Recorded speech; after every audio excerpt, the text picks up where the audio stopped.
In this section, we'll cover the final element of contracts, capacity and legality. So as a review, contract elements include mutual assent, consideration, capacity, and legality. We have covered mutual assent and consideration in previous chapters, and we are going to cover capacity and legality in this chapter. So first, some important terms. Capacity is the legal ability to enter into a valid contract. An illegal agreement is one that violates criminal or tort law, a statute, or public policy. And capacity is a rebuttable presumption. That means that people are presumed to have the capacity to contract, so they're legally able to enter into a contract. If they want to later say, I did not have the capacity to enter into a contract, they have to rebut that presumption. The person who has to rebut the presumption is the person trying to get out of the contract. And some important terms we've already covered, but they're going to be important in this section again, are void contracts and voidable contracts. Voidable contracts are otherwise enforceable, but one person can say, I want out. Void contracts are contracts that are not enforceable whether or not a person tries to leave a contract. Void contracts are usually contracts that violate the law, like violate criminal law or tort law. Minority is a voidable condition when we're talking about contracts. So contracts entered into by a minor are generally voidable. The minor can usually disaffirm the contract. Minority is defined by state law, so it's going to vary across the states. It's 18 or 21 usually. Some states tie it to high school graduation. There's some variation across the country, but it usually ranges between 18 and 21. In some jurisdictions, if a minor is emancipated, which a minor is emancipated when a judge rules they're no longer under the control of a parent. In certain jurisdictions, minors who have been emancipated lose the right to disaffirm a contract, so they can no longer abandon the contract. Misrepresentations of age by the minor may or may not cause the minor to lose the right to abandon the contract. So that's going to depend on states as well. That's going to vary state by state. Contracts for necessaries must be upheld by the minor. So necessaries usually include clothing, food, shelter, medical and dental services, tools, and equipment necessary for the minor to carry out business. Whether or not contracts for necessaries are always enforceable is going to depend on the family situation of the minor. If the minor either is emancipated or the minor must work and purchase his or her own necessaries, then they're not going to be able to void those contracts.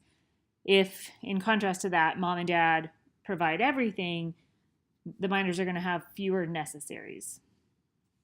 And the court actually doesn't require minors to uphold their contracts for necessaries, but what it does is requires the minor to pay fair value for necessaries, and that may or may not be the contract price. Marriage and enlistment contracts are not voidable by minors. Contracts for goods or services required by law are not voidable. This might be vaccinations. And then contracts for educational loans are usually not voidable, but they are voidable in some states, some jurisdictions.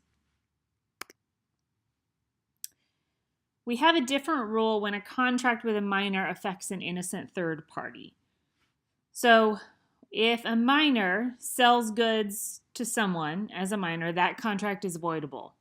If, however, that person whom the minor sold goods to sells them to an innocent third party, the contract is no longer voidable. The minor can no longer go back and get that personal property back. Personal property is goods, things that are movable. Real property is things like land and houses. So this innocent third party exception applies to personal property, so things that are movable.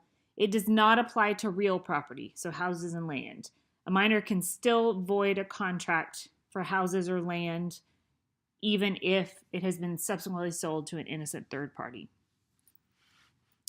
If a minor makes a contract when they are still a minor, so say they're 16 and they make a contract, they can ratify that contract once they reach the age of majority. So say they reach 18. They can ratify the contract. They can say, I would like to continue performing under this contract. and they can ratify it by writing or action. So they don't have to say anything. If they just continue to perform as though they're performing under the contract, they've ratified the contract. Likewise, a minor can also disaffirm a contract once they attain the age of majority. And that usually requires a writing. So if someone entered into a contract when they were 16, they can disaffirm that contract at 18 or within a reasonable time. And usually, like I said, a writing is required for that. This court case is actually in your book. So if you look at the back of your chapter, I decided to use some of these cases in this section. In this case, Sherry Mitchell was a young woman of 17 years of age. She was married, and she was in a car accident where she was hurt enough to require medical treatment. She was later approached by an insurance agent who offered her $2,500 as a settlement. All she had to do was sign a release that would absolve the insurance company of any complaint that she might have against it in regard to the accident. She agreed to accept the $2,500 and signed a release to that effect. However, she then changed her mind and decided to void the agreement. She argued that since she was 17 at the time she signed it, she was a minor and could therefore void the contract. Is she correct? Over on the left side, I have what the court said. The court said she is correct. The privilege bestowed upon a minor to avoid contracts made during infancy is given for policy reasons. Infants, as with other classes of disabilities, are presumed to be insufficiently mature or experienced to effectively bargain with those who have attained legal age, and any transaction which may result in a financial loss to them or in a depletion of their estates is scrutinized with care. And the court cited this Davis case, which you see here, in answering the question of whether or not she could disaffirm the contract. So the court said she can. It said that marriage of the infant, so she's married, remember, marriage of the infant emancipates the minor. It does not, however, make the minor free, and sui juris means free to contract, in this case, free to contract. The court declined to hold that an emancipated child could be bound by his contracts and followed the general rule that although parental emancipation may free the infant from parental control, it does not remove all the disabilities of infancy. It does not, for example, enlarge or affect the minor's capacity or incapacity to contract.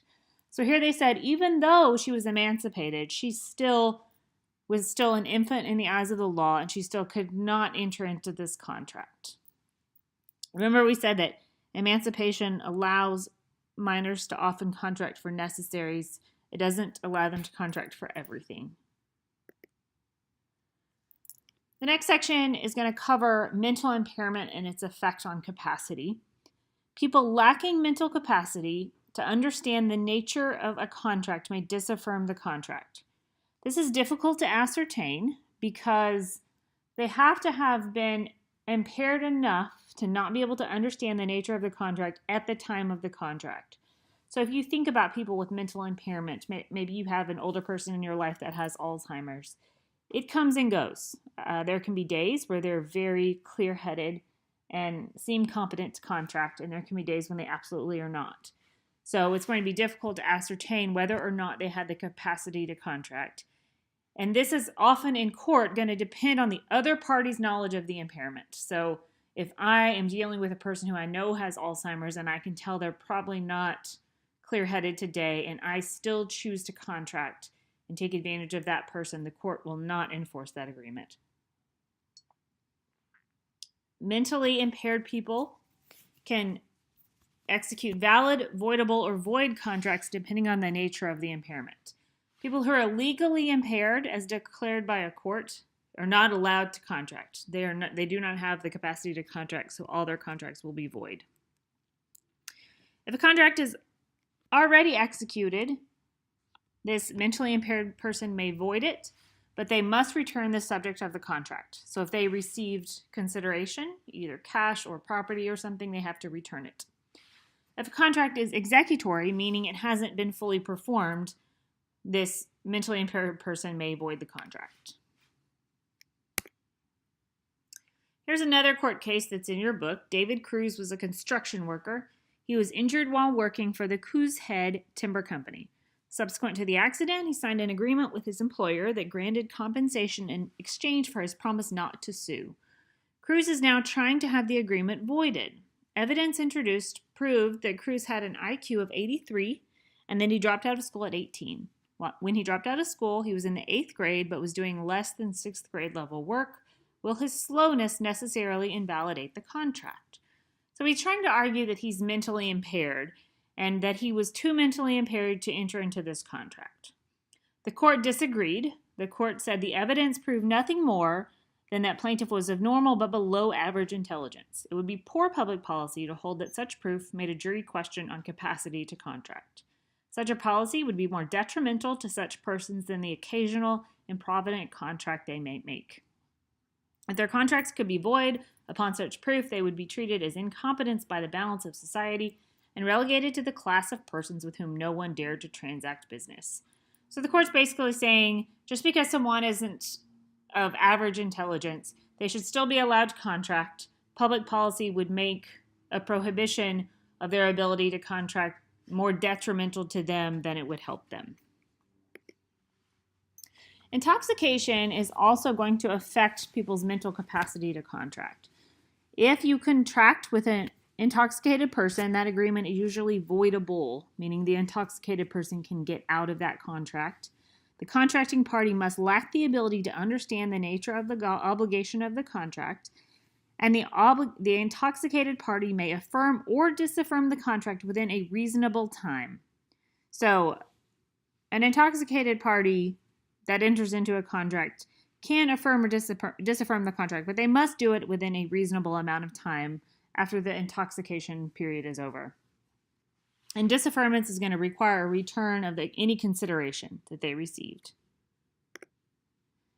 All right, so these are facts from a court case about intoxication. This contract was one related to the sale of grain, and this contract is one that the plaintiff entered into while intoxicated. So while intoxicated, a contract was entered into relating to the sale of grain, a commodity varying in price from day to day. And this necessarily constitutes an important element in determining what would be an unreasonable time for the plaintiff to wait before attempting to repudiate. He had knowledge on the 3rd or 4th of October, some days after he entered into the contract, that the plaintiff was considering the contract a good and binding one. He knew all about wheat, its varying price in the market, and what a speculative contract he had entered into. Later in the month of October, he was again advised as to the shipment of the grain he'd agreed to sell. He took no action for delivery, evidently waiting to see what the market price would be. If the price of the grain fell, he stood to win by holding on to the contract. If it rose, he stood to lose. He waited till the 6th of November when the price had gone up substantially, and then he tried to repudiate or disaffirm the contract. So obviously the court said, you waited too long. While you could have gotten out of this contract because it was entered into while you were intoxicated, you waited too long. Contracts executed while intoxicated are voidable, not void, and repudiation must be made within a reasonable time after knowledge of the contract. Contracts are also void if they are illegal. Agreements to commit torts and crimes will not be enforced by the court. Courts will leave the parties where it finds them. So what this means is not only will the court not enforce the contract, the court also will not go in and say, well, while this contract was illegal, this person is hurt more than this person, let's make it equitable. They will just basically operate in a hands-off approach. They will leave the parties where it finds them. So in whatever state they're in, no matter how much money one has lost, they're not going to help. Agreements to commit torts and crimes, like we said, are void. There are also agreements that are illegal because of statutory law. Statutory law, remember these are statutes, it's not as clear that an action might be illegal because it violates a statute. So your book gives a good example of conducting a garage sale. If you violate a statute about getting a garage sale permit, and you hold a garage sale without a permit, you're violating the law. It's illegal. But it's not as egregious as criminal or tort law. So violation of a statutory law, a contract that violates a statutory law, may or may not be void or voidable. Certain agreements that violate statutory laws are usurious agreements, and usury statute says that A party can only charge another party a certain rate of interest, so no higher than a certain rate of interest. If it goes over, it's considered to be abusive. That's usurious agreements. Wagering agreements, so contracts to gamble, to bet, are often illegal under statutory law. Unlicensed agreements, a lot of professions require a license to practice that profession. So law requires a license, accounting requires a license, medicine requires a license. If you practice that profession without the license, you're violating the law. Unconscionable agreements. Unconscionable means it shocks the conscience. An agreement that is so unfair as to one party over the other will not be enforced by the court. And then Sunday agreements they're going away in most jurisdictions, but some still have some Sunday agreements on the books. These generally prohibited action on Sundays, so you couldn't conduct business, you couldn't work, and a lot of the laws that still remain on the books in certain states are alcohol laws. You can't buy alcohol, sell alcohol on a Sunday. These are called blue laws. Agreements contrary to public policy also often are not enforced. Public policy means no one should be allowed to do anything that injures the public at large. These contracts might include obstruction of justice. So you make an agreement with another person to not be a witness to a crime, even though you were one, or you agree to hinder law enforcement. Agreements interfering with public service are void for public policy. Agreements to defraud creditors. So if I agree with someone to help hide my assets because I'm going into bankruptcy, that's against public policy and will not be enforced.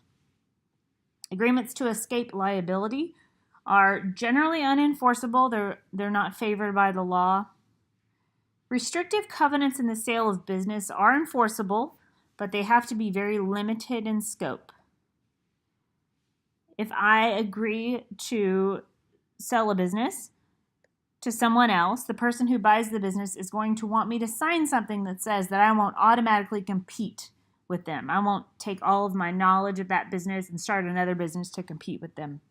Likewise, restrictive employment covenants are enforceable, but must be very narrowly tailored. So if I have a high-level position in a company and I leave that position for a competitor, I might have to sign a non-compete agreement that says I won't work within a certain radius and I won't contact prior clients for a certain period of time. And then finally, non-disclosure agreements are enforced generally in courts where I agree to not disclose trade secrets or I agree not to disclose the facts of my employment.